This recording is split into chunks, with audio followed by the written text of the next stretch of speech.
So my name is Colette Feehan. Thank you all so much for coming to my panel. This is the science of voice acting. Can you guys hear me well with the mask, or should I take the mask off? Is this better? Yeah. All right, I will do that. So yes, thank you so much for coming out to my panel. This is a panel that I developed over very many years. A little background about me. If this is your first time walking in, please grab a handout. So I got my PhD in linguistics in 2021. And for my PhD, what I did was I used 3D, 4D ultrasound, which I'll explain in a few minutes, to look at how different voice actors do different voices. And this is a question that I sort of always had. As when I was a little kid, the way that I got to this question was, I was a theater kid who wasn't. And when I was in theater, something that I often did, because I was also a ballerina, so I can walk very quietly, I would creep up behind people backstage in the dark, and I would just go, "Don't you want to play with me?" Which is terrifying, and everyone let me know. But at some point, I realized, like, we're all the theater kids, why can't anybody else do this? Like, why is everyone so freaked out about it? Like, why am I the only one who can do this creepy kid voice? So, you know, I was chewing on that question for a long time. Eventually I learned that there's a thing called linguistics. And I was like, I'm going to study that in college. And it turns out I didn't really know what linguistics was. But I still loved it. I tried to declare it as a major before I took a linguistics class, and they would not let me. But so I was like, surely the linguists will know how to explain what I'm doing. So I went up to just professors, and I was like, so When I talk like this, what am I doing? and they were like, first of all, stop, that's rude. And second, why would I know that? I don't know. So I was like, all right, weird, the linguists don't know what's going on. So then I just started cold calling voice actors at Comic-Cons. I just started going to Comic-Cons, walking up to their table and asking them, what are you doing? And I would get answers in sort of two different camps. Either they would say something like me, they're like, I have no idea, I just do it. Or I would get answers that are like, make sense intuitively, but like physically totally impossible. Like, oh, well, I put my voice up here. And you're like, you're getting at something? Like, no. Your voice can't come out of your frontal lobe.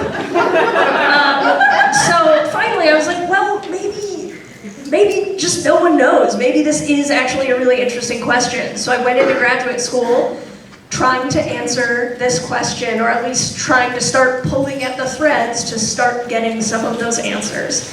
So I got my PhD in linguistics in something called articulatory and acoustic phonetics. So articulatory phonetics, that's basically how you move your mouth parts. And then acoustic phonetics is how moving those mouth parts around affected the sound that came out. So that's the main thing that I studied. I studied at Indiana University in the speech production lab, headed by Dr. Stephen Lulich, who is an incredible individual. And he is the one who really put together the technology that I was able to use to answer the questions that I had. Or at least start answering them. Spoiler alert, we don't have all the answers. That's not how science works, so sorry. But yeah, so I've got a handout. If anybody missed the handout, please feel free to come up and grab one. If I've run out, I think there's some more. There is a QR code for some digital copies as well, or if you just think you're going to lose the piece of paper and would like to look at it later. So a little bit more about my background. I finished my PhD in 2021 and immediately pieced out of academia. Did not feel like doing that the rest of my life. Despite the fact that I really, really enjoyed my research, I really would love to continue my research, and I have a little bit, but academia is not for me. And so I ended up becoming an audiobook director.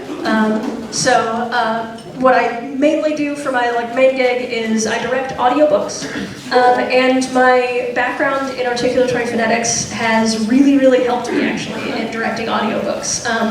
As a linguist, I also speak lots of languages, so I often get books that are multilingual, particularly like memoirs that are about individuals with a history of diaspora and things like that. So I am, thank you so much. Can we get an applause?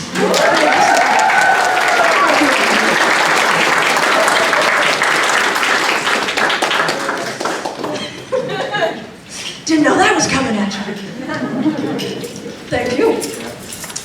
But yeah, so I'm actually very fortunate in the fact that I am able to work on so many really incredible books that, while sometimes are very heavy, I would never have even known to pick them up because it just would never have entered my realm of awareness. And it's because I have this expertise and this background in linguistics. And I'm able to help narrators who might speak 2 of the languages that are in the book, also pronounce the other 2, 3, 4 languages that are in the book.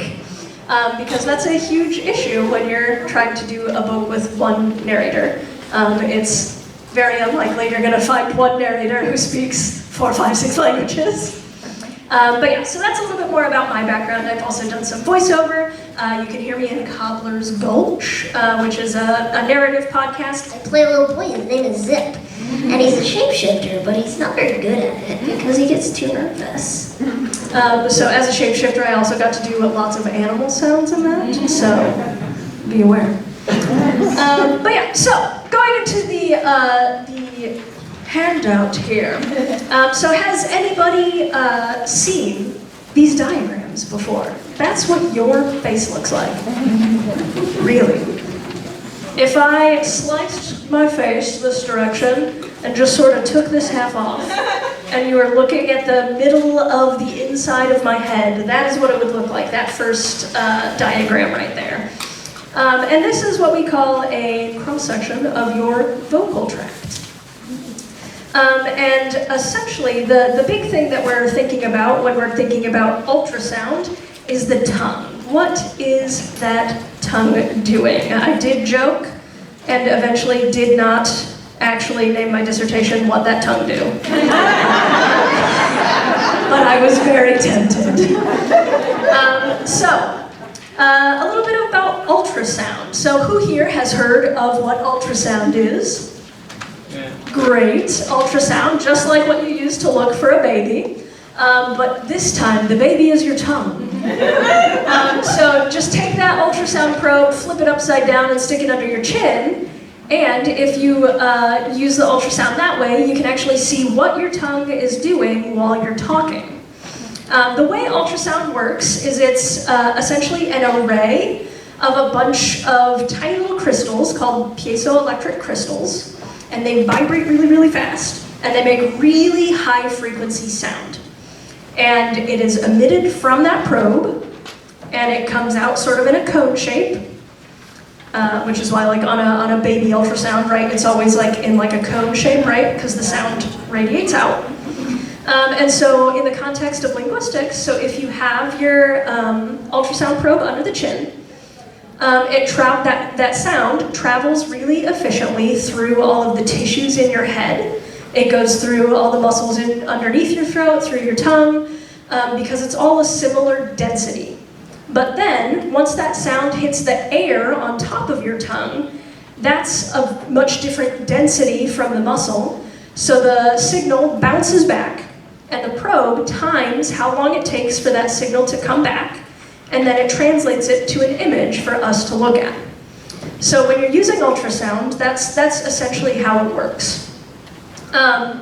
So some caveats to the ultrasound though is, like I said, it has to hit the air. So if your tongue is just sitting at the roof of the mouth, it's just gonna keep going until it hits the roof of the mouth, and you'll see the roof of the mouth. So any questions about how ultrasound works before I go on? It's clear how that works. Excellent. The other thing that's really impressive about the setup that we had, I said 3D, 4D ultrasound. What is the fourth D? Does anybody have an idea? Yes, gold hand. What? Time. Time, excellent. Perfect. So yeah, time. So basically what I did was I recorded the tongue in 3 dimensions. And then, so this dimension, and this dimension. And then I could sync all of that with the audio and make it into basically a little video of the tongue movement. So the 4th dimension is time. Does that make sense? Yeah. Excellent. So, looking again at our diagram, we're looking at our tongue. What kinds of things do you think might go into making a character voice? So I've already been talking about the tongue, so we're thinking about where's the tongue, what that tongue do. But what other kinds of things go into, yeah? Shape of the mouth opening. Shape of the mouth opening, yeah. Whether you're using like a projecting voice or a high and head voice type thing. Yeah, you're gonna get kind of 2 things. So like the volume, am I really loud? Or am I a really quiet character? Or also the pitch. Am I speaking really high up here? Or am I speaking really low? Yeah. Also like the tension in your vocal folds. Tension in your vocal folds. We've got someone who's hip to the lingo over here. Nasality. Nasality. Am I trying to sound really like nerdy, so I'm adding like this nasal sound to it? You back and then you. The constriction of your throat. The constriction of your throat. Yeah. Am I sounding like I'm lifting something really heavy, or am I sounding like I'm just chilling? Pig mask. The shape of your sinuses. The shape of your sinuses. Yeah, just the shape of your body affects how you sound. That's why I don't sound like any of you. Yeah, creature. Airspeed? How much? Yeah, airspeed. That's a good one. Yeah. So am I yelling really loud and I'm getting a lot of air coming out, or am I just chilling? Yeah. The length of your vocal folds. The length of your vocal folds. So let me pause real quick. We've said vocal folds twice. You've probably heard them referred to as your vocal cords. That's not wrong. That's just colloquial. In speech sciences, we tend to call them vocal folds because that's what they are. It's literally just 2 flaps of skin that slap each other really fast. And when they slap each other really fast, it makes a pitch.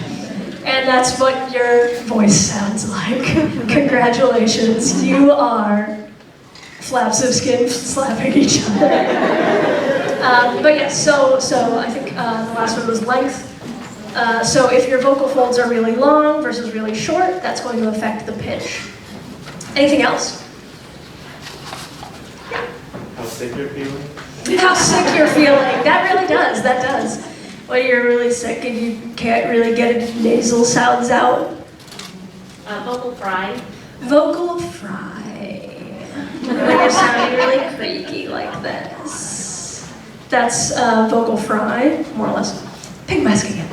I'm one of those people, but where you center the sound that you're making inside your mouth, like where the pieces join, that's how I think of it. Yeah. I think maybe what you're getting at is like where it resonates with your mouth. Yeah, so where the sound actually resonates does depend on where the mouth parts have moved. So yeah. And that's getting back to what those voice actors said about having it up here. Yeah. Diaphragm. Diaphragm. You might have had a chorus class where your teacher is like, use your diaphragm, and then never explained what that is or where it is or what it does. But yeah, it's basically a muscle down here, and when it does this, it helps your lungs to expand, and then you can use tension in that area and in the abs to control how the air comes out so that you don't run out of air by the end of your sentence. Yeah, anything else? Language, the language you're speaking. The language you're speaking, yes, there is. I don't know if there's too much research that's gone into it, but a lot of multilingual people will be like, I sound like a completely different person in a different language. And I did it on myself, and I think I was a little bit lower in Spanish than in English. But yeah, the language that you're speaking, obviously, the words are different, so that's going to change where your tongue is moving and stuff. But then also there might be socio-linguistic effects to it. I had a friend who teaches at the Japanese camp up at Concordia Language Villages, and she's like, I don't know why, but my pitch jumps like 40 octaves the second I start speaking Japanese. So yeah, there might be socio-linguistic things that you're unconsciously grabbing onto and representing when you switch languages. Anything else? Yeah. So this isn't going to be as relevant if you're like reading words, but like which words you choose makes a character. Yeah, which words you choose makes a character, absolutely. And that will be part of my later panel also. Basically, the experiences that a character would likely have would affect how that character speaks. So if you have a character who grew up in like 16th century England, they're not going to be saying, well, what's up, Doc? Yeah. Articulation? Articulation, yes. So that's basically the entire dissertation. So looking at what each parts of those, like the tongue is doing, what the throat is doing, what the larynx is doing, all of these things are included in that umbrella term of articulation, yeah. One more hand and then I'm gonna go back. There you go. Sorry? Cadence. Cadence, yeah. Do I talk really slow? Because I'm just not bothered, just fully, moisturized in my mind, unbothered. Or am I talking really fast because I'm so anxious right now and I cannot stand standing in front of this many people? So yeah, the cadence, the intonation that you're using to speak, those are all things that go into making a voice, and that's a lot of things to keep track of, right? Which is why we just don't do that. We just sort of vibe it, right? No one is sitting there thinking like, all right, I need to add this piece of cadence and this piece of articulation and this piece of pitch to sound like a dude bro, right? Like no one is thinking about voice acting in that way except maybe me. One more. I think you're excited about climate. So whether or not you're in a hot climate or a cold climate, or if you're somewhere really dusty, or if you're in an environment where there's a lot of smoke, it will entirely change the way that you're able to talk. Yeah, that's a great one. I have not, in the several years I've done this panel, no one's brought that one up, but that's a good point. The environment that you're in, if you're trying to voice a character that's like grown up in a dusty desert, maybe they're gonna have a little bit of a sore throat, they're gonna have a little bit of a gritty sound to it or something. Yeah, that's a great one. But so, back to ultrasound. I've already said that we were able to look at the tongue with ultrasound, but there are parts that we can't actually see with the ultrasound. So if you go to that second image, the thing called your larynx, where your vocal folds are, where the glottis and the vocal folds are, your larynx is basically just like a little box that houses your vocal folds. And it's got a big piece of cartilage right in front of it, your thyroid cartilage. And ultrasound, because it is sound going through tissues, right, can't go through bone and it can't go through cartilage. So we can't actually use the ultrasound to look at the larynx. So if you're trying to think of a way to look at the larynx, well, first of all, why would I even want to look at the larynx? Does anyone have any thoughts on that? Yeah. If somebody has vocal nodes. If somebody has vocal nodes, yeah. Vocal nodes are basically little polyps that you can get on your vocal folds, and they cause them not to slap together efficiently. Yeah, in the back. You can look at it for any health reasons that would affect the voice, like GERD and asthma are two very common things that can change your ability to voice act. Yeah, looking for any sort of disorder or a problem with the vocal folds. So acid reflux, for example, can harm the vocal folds. Yeah. Anything about the positioning of the vocal folds, if they're pushed up, if you only have one vibrating? Yeah, so looking at how they're vibrating, looking at the position of them. I'm going to come back to that in a minute. I mean, they've got to be cool to look at. You might just They might be cool to look at, they might look very inappropriate, which is why there isn't an image of them on the handout. I do not put pictures of the vocal folds on TikTok. They do not. If you don't know what those are, those look very inappropriate. Yeah.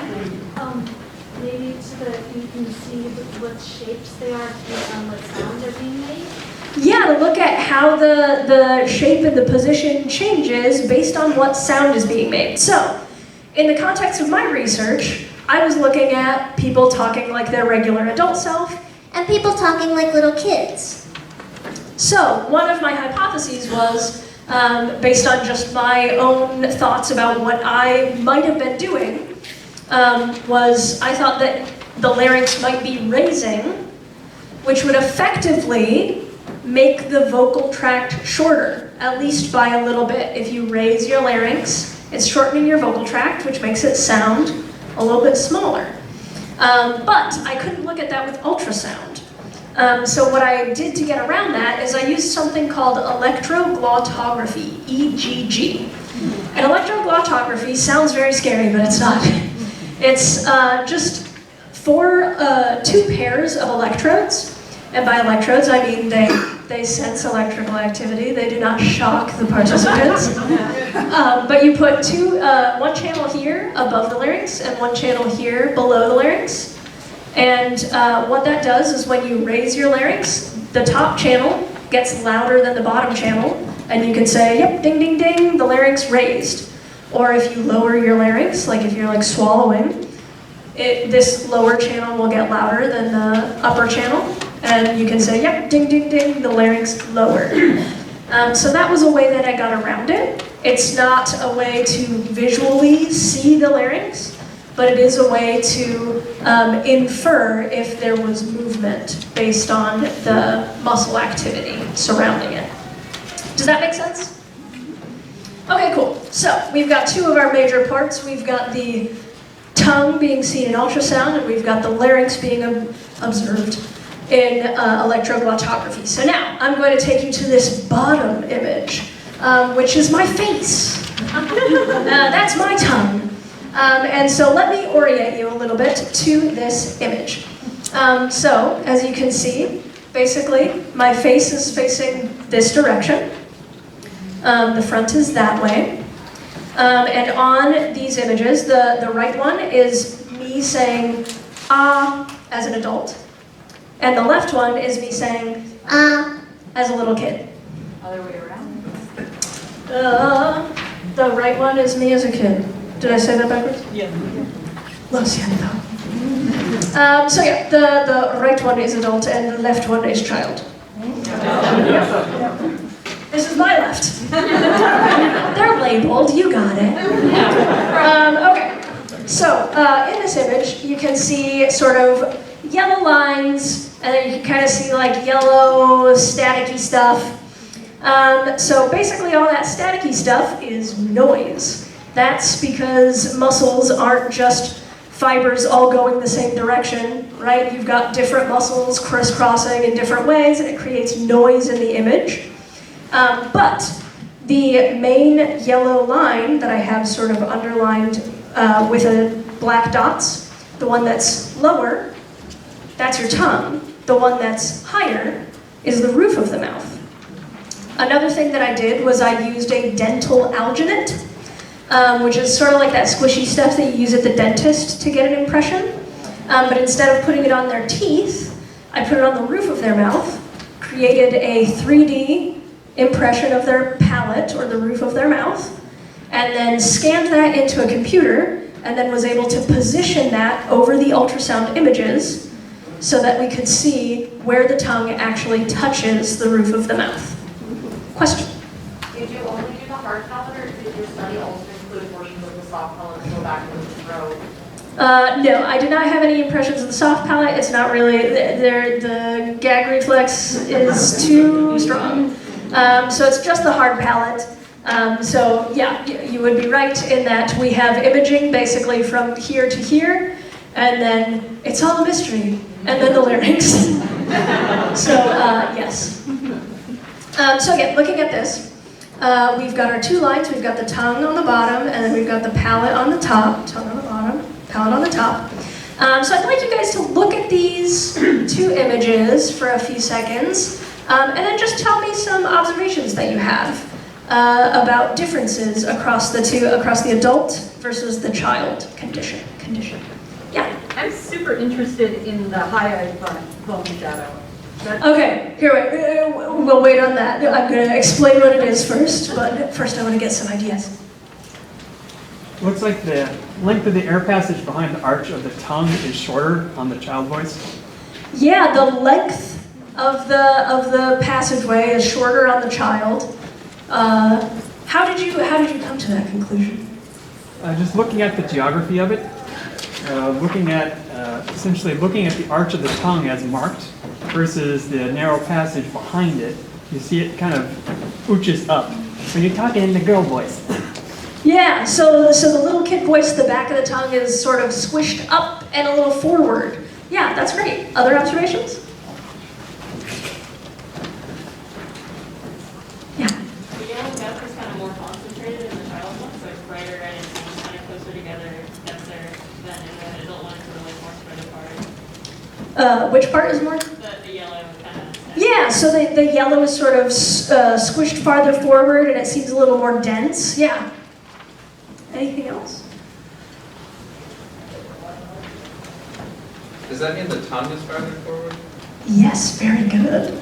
Going back to Pink Mask's comment about the hyoid bone shadow. So there's a little bone in your neck called your hyoid bone. Say that 3 times fast. Your hyoid bone gets in the way, kind of, basically, right? Because remember, ultrasound can't go through bone. So on these images, I have something circled, right? And that is something called a hyoid bone shadow. That means that the hyoid bone was in the way and basically wiped out all of the data behind it because it just blocked the signal. So those circles are technically a lack of data, but we can use that lack of data to still learn something. So, who has an observation about the difference in those circled portions? Yeah. It seems like the hyoid one has moved forward and up in the child's feet compared to the adult's feet, perhaps implying like things lower in the throat or lower in the vocal passage are moving up. Yeah, so the hyoid bone essentially has moved up. And this would be consistent with data suggesting that the larynx is moving up. If you're squishing your larynx up, it's squishing the hyoid bone up, and now the hyoid bone is blocking a different part of the signal than before. And it seems like we can actually maybe see a little bit of the tongue root behind it, which is something that we would love to research more, because there's not great consensus on what your tongue root is doing. So all of this comes together to suggest that the vocal tract is probably shortening to some extent because we have data from the EGG saying that the larynx is raising, but the problem with the EGG is it can't tell you a measurement. It can't tell you like that was 4 millimeters or something. It just says, yes, raised. Then we have this evidence from the hyoid bone shadow. Since it's moving farther up and forward, that suggests that the hyoid bone has also moved up and forward. And then we also have the position of the tongue. The tongue is being, like you said, it's denser in this one, in the image of the child voice, because the tongue is being squished forward into the mouth. So we're going to do a little exercise. I would like everyone to say ta ta ta ta ta. Now say ka ka ka ka ka. Now think about where your tongue is when you're saying each of those sounds. Ta ka ta ka ta ka. Who has thoughts? Who would like to share? Yeah, back in the left desk. The T is coming from the very tip of your tongue, and the ka is like the middle back. Yeah, exactly.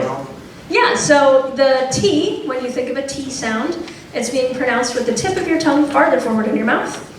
and touching sort of just behind your front teeth. And a ka is being pronounced with your, what we call the tongue body, sort of farther back. It's a velar consonant, and so it's touching farther back in your mouth. Ta ka, ta ka, ta ka. Now let's do it with some vowels. Say e, e, e, e, e. Say oo, oo, oo, oo, oo.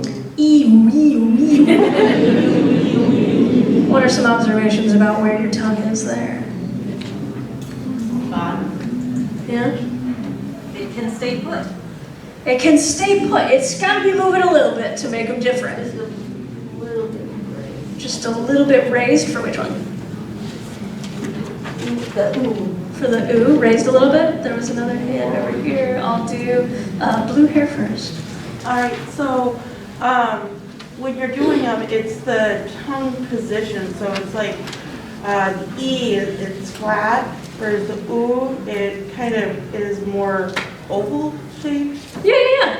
So it might be a little bit more curved for the ooh. It might be a little flatter for the E. What else?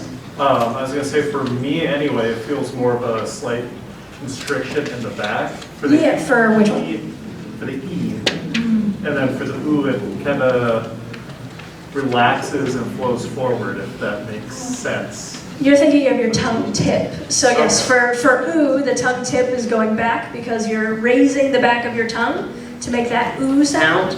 And then for E, the tongue tip is coming back forward and the tongue body is usually pushing down, but not necessarily always, to make that E sound. So these are all questions of articulation.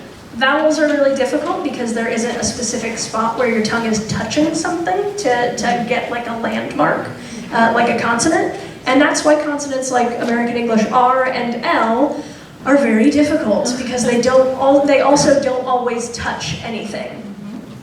They can for some people, but for a lot of people they don't. So that's why those ones are weird. But basically, going back to this, what I was trying to see is, so basically I had 6 participants. I piloted on myself, and then I had 5 other voice actors. One of them was Veronica Taylor, the original Ash Ketchum from Pokemon. One of them was Todd Haberkorn, who also who does like every anime ever. He's pink-haired guy in Fairy Tail. He's Ling in Full Metal Alchemist Brotherhood, all sorts of things. Geraldo Ansaldúa from Food Wars, Chris Kreider-Planka, and then one participant who asked to remain anonymous.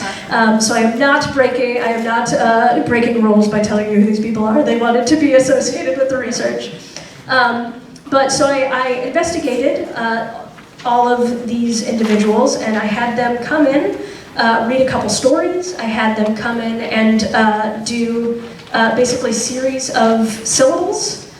So like ka-ki-ku, ta-ti-tu, cha-chi-chu, ra-ri-ru, la-li-lu. And that doesn't sound like a lot of data, but boy, trust me. Basically what I had to do for each of these syllables was trace by hand the tongue in the ultrasound data, but I had to trace a slice here, and a slice here, and a slice here, and a slice here, and then a slice here, and here, and here, and here. And I had to do that for each frame of the speech. Oh, wow. So that took a long time, until I had 2 participants left, and a lab in Canada figured out how to automate that for me. So thank you, Canada. But yeah, so now let's look at the back here. We've got my face again, in ultrasound, but also in MRI. So this is an MRI image of my face, and then what I've done is I've superimposed the ultrasound image over it so you can see sort of the space that my tongue is occupying within the oral cavity. So this is my adult voice saying ta versus ta. So what are some observations you guys have about this one? Yeah. And then you can see that it's like a much shorter passage. It's really visible on this one. The adult one is a lot longer. Yeah, so it's squished farther forward in the mouth, yeah. It's like your imitating the smaller skull and oral cavity of a child. Exactly, that was the point I was going to make. So basically, all of these things put together. So we have the puzzle piece of the larynx. Yep, raised. We have the puzzle piece of the hyoid bone. Yep, it's getting farther forward and it's now in the way of a different part of the signal. And then the place where the tongue touches the roof of the mouth is farther forward. So like the k, as an adult, where my tongue touched the roof of the mouth is farther forward when I say it like k.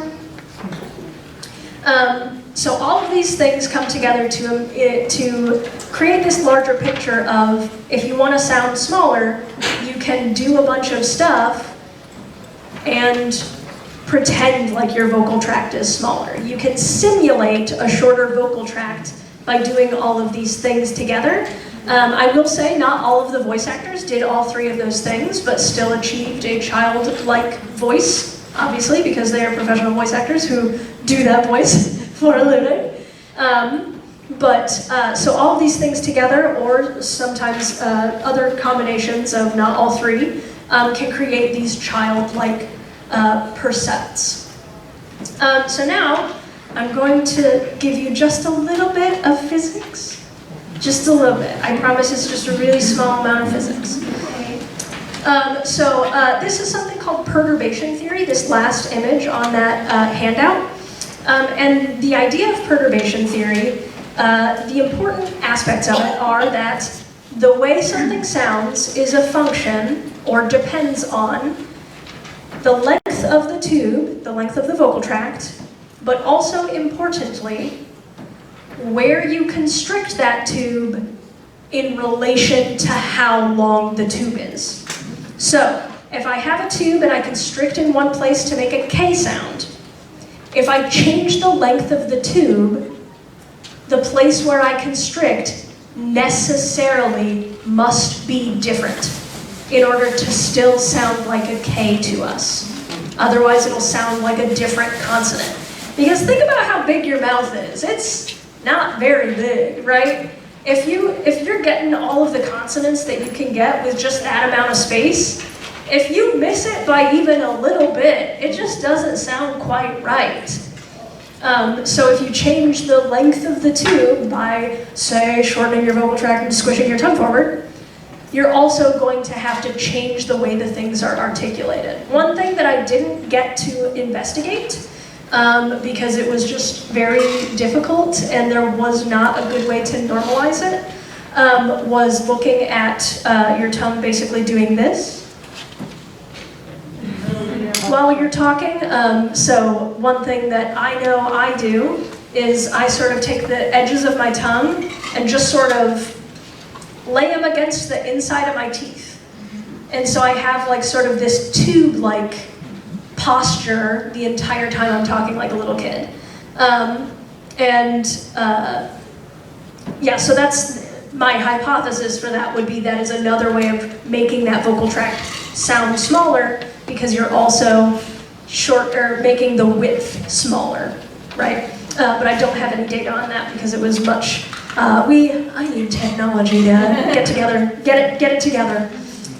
So as for this physics, this also supports the idea that that the voice actors were probably changing the length of the vocal tract, because they were changing the position of the tongue when making those consonant sounds, but they still sounded like the right consonant. So if that's the case, then the length of the tube very likely was also changing. So questions about any of that? Yeah. I don't know if I'm trying to formulate the right question, but I'm thinking of this in terms of like how it relates to instruments and octaves and changing, because I'm thinking of, like, you say the same ka sound, okay, if you're moving an A to the next octave up A, is that shortening in the same way of your research? Did you ever think about it in that way, or am I thinking of something completely different with like? I haven't thought about it that way. The idea of like, I played saxophone for a hot second in the 4th grade. So there was like a register key in the back to like make it sound like an octave higher. Truly black magic to me. Don't know how that worked. But if you think of it in the context of different instruments, so like to make like a middle C on a saxophone, the places where you're constricting are in a different place along the tube based on, as opposed to like how to make a C on a clarinet. So that would be kind of an analog to what I'm talking about, where the length of the tube is something that determines where you need to constrict to get the right effect that you're going for. Other questions? Did you get to do any nasoendoscopy? No, I did not. Yeah, I already had them wired up like they were trying to get cable. So I should have put a picture of the ultrasound helmet. It does look terrifying. I promise it does not hurt. But it does look like a medieval torture device. It's basically just like a metal cage with like some little like suction pads that like go onto your like cheekbones and then hold the ultrasound probe in place. And then like the EGG underneath that. And I would never have been able to collect everything at once. Another constriction that I had for collecting the data was I had the voice actors for 2 hours and that was it. Because voice actors are expensive. So I partnered with Indiana Comic-Con, which is about an hour away from the lab. The ultrasound machine does not travel. It is very large and very expensive. So I paid voice actors who were at Indiana Comic-Con for 4 hours of their time to drive down with me, do a 2-hour experiment, and then drive back. Other questions? Yeah. Could you tell what the different sounds like in F1, F2, F3 are? Like what? So basically F1, F2, F3. So these are, all right, so when you have a pitch, if you're just going without constricting anything, that is a sound that has a uniform harmonic structure. You can think of like it's not just one note. I've got a bunch of things going on. But it's all coming out as one sound, and each of those sounds is coming out just like sort of like a straight line. Then, once I constrict in certain places, that takes those natural harmonics in that sound, and it's going to make some louder and some softer based on how I'm constricting. And that's essentially what we perceive as vowels. So if we have one sound with a really low sounding formant that's louder, and then a high sounding formant that's also louder, but then in the middle it's kind of quiet. I can't remember my diagrams, I think that's an E.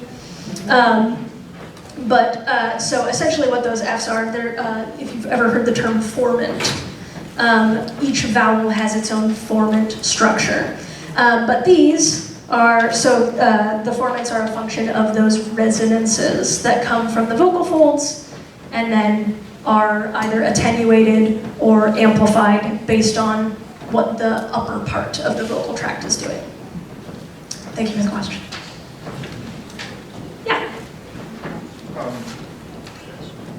Does this, does the shape of the mouth when you talk like a child, do you know if that has any relation to like singing in falsetto, or is that?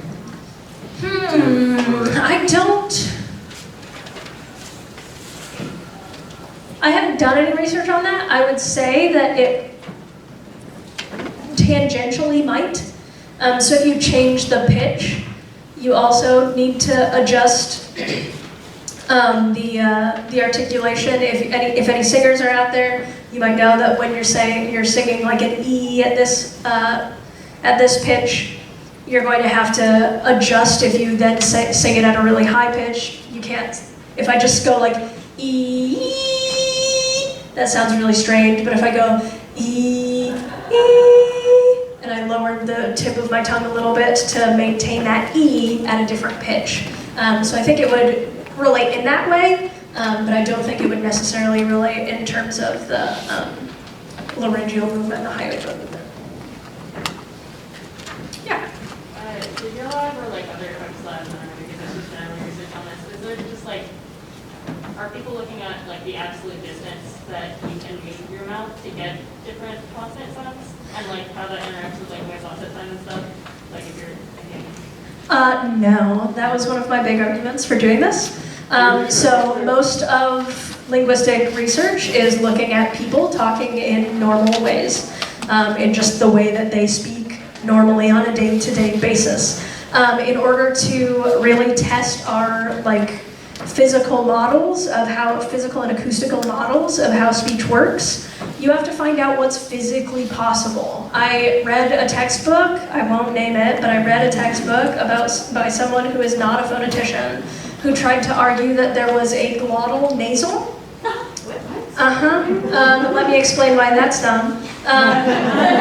So a nasal consonant requires that sound goes through your nasal cavity for it to have that nasal resonance. If you have a glottal consonant, which is constriction at your vocal folds, nothing can resonate through the nasal cavity because you've already cut off the sound. So that's why knowing about phonetics might be helpful when trying to make phonetic claims.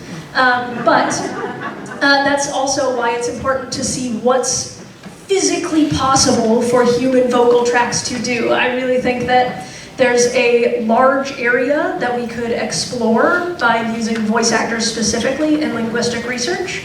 I would love to ultrasound D. Bradley Baker's face. One time I went to him at a con before I started grad school. I was about to start grad school, and I was like, I'm young and optimistic, and please tell me what you do when you're doing animal sounds. And then he said, I don't know, you tell me. And then proceeded to growl at me for about 40 seconds straight.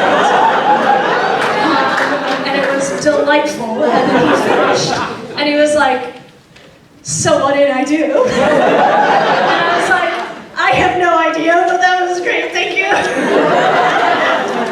I do have a hypothesis of what he might have been doing.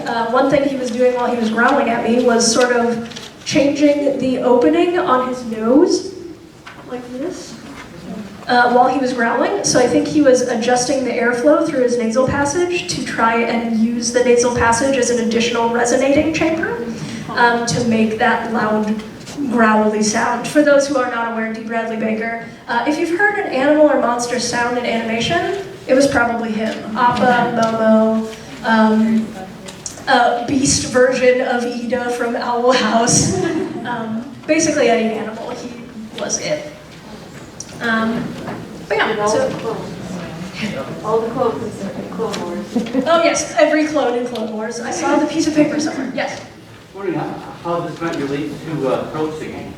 How this relates to throat singing, we have been trying for years to get the Tuvan throat singers into the lab because they come for Lotus Festival every year, and we have not managed to do it yet. But yes, I would love to do that, especially because, throat singing is essentially a type of polyphonic singing. You are producing multiple notes at once, and you can do it within the oral cavity. I can kind of do that kind, but then there's another way of doing it in your throat, and it creates like sort of sub-harmonics to the pitch that you're singing.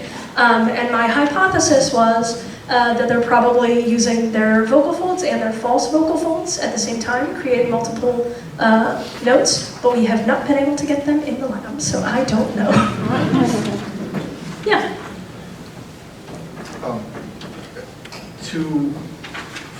For that hyoid bone shadow, have you tried moving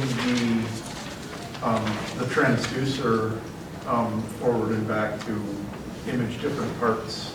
Yeah, you can. The problem with that is if you move it back, you don't get very far before you hit the thyroid cartilage, so it really doesn't benefit that much. If you move it farther forward, you hit the jawbone, so that also doesn't really help, and then also past the jawbone, there's no more mouth, so. Yeah, we definitely, we did specifically do several tests, including a swallow test, while positioning the transducer to make sure that we were getting the widest angle possible. without sacrificing temporal resolution, because if you're taking a bigger picture, then it takes longer to take that picture. So we needed to make sure that the wedge was just from the tip of the tongue to the hyoid bone and nothing else that wasn't going to be super helpful, because that enabled us to speed up the rate at which it took photos. How exactly do you move the hyoid bone? That's a great question. So I don't think we really have an answer for that.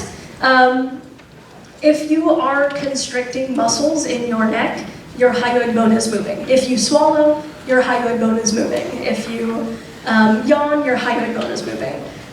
So it's a bone that you can't, it's not like your arm, right? I can't be like, all right, I'm moving that hyoid bone. It is specifically designed to like function under our level of awareness, because it's just part of, its main use is in like speech and swallowing and eating.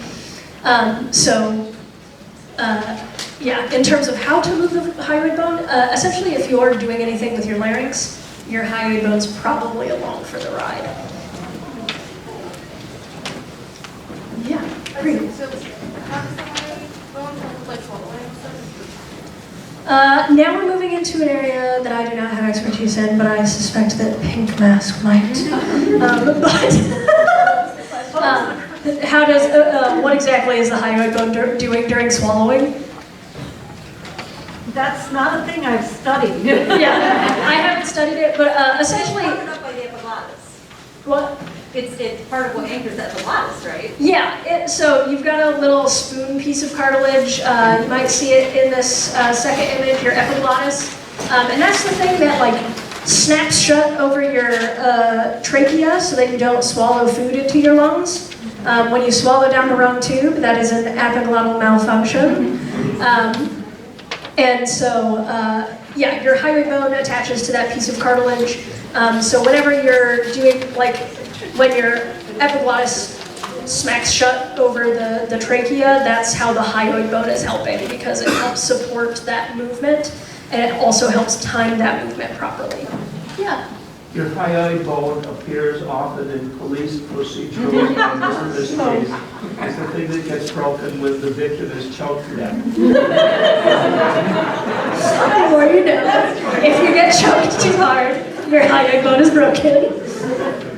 According to American television. According to yeah, it seems, I feel like that would be really hard. There's a question here and then one in the back. So, on this diagram, what is the Adam's apple? What is the Adam's apple? So it's not, so basically your Adam's apple, so your thyroid cartilage, essentially it juts out at a different angle for individuals who have undergone puberty that involves testosterone. Essentially it's just your thyroid cartilage coming out at a different angle, but it creates, it changes the resonating space of that larynx, which is why it causes the voice to get much deeper. Because your larynx, I mean, think about, like, my neck is only this wide, right? And my larynx is somewhere in there. Like, it's small. Like, you do not have to make a very large change to have a large effect. Very small changes will have big effects when you're talking about resonating chambers that are that tiny. Did that answer the question? Yes, I was going to have a follow-up. You can follow up quick. Can someone still talk if they have a broken or if they have a removed hyoid bone? That's a great question. I can't think of a good reason why a hyoid bone would be removed without the person being dead. Or imaging. Yeah, just, can I have this? I'm gonna take a picture of it real quick. I assume there have been cases where it's gotten broken and it had to heal. That's also something you can't really put a cast on, but I guess you can't cast like a collarbone either. No, I truly have no idea what a lack of hyoid bone would do to your ability to speak. There was a question back there that I said, yeah. So you mentioned when you were doing your data workup that they came up with new software to do that. Are there any other like new or up-and-coming things that make the research a lot more accurate or give you new outlooks on things? I think the biggest thing at this point is just going to be ultrasound technology being updated for this specific research. Just as you improve the technology to be able to take more photos, like have a higher frame rate, be able to capture a wider wedge, but not sacrifice that temporal resolution. Those kinds of things will just naturally improve because ultrasound is used for lots of other things. And then I guess another thing that I could have added but would have been much too complicated for the population that I was trying to look at in 2 hours would be just putting a scope up the nose and looking down at the vocal folds. We could have used that to look at how fast the vocal folds are vibrating, and also it would give us another way to see the larynx raising and lowering, but it still wouldn't give us like a specific measurement with like a unit of measurement. It wouldn't. We wouldn't be able to say like, oh, that was 3 millimeters from that type of imaging. So we decided it wouldn't be worth it for at least my dissertation. Yeah.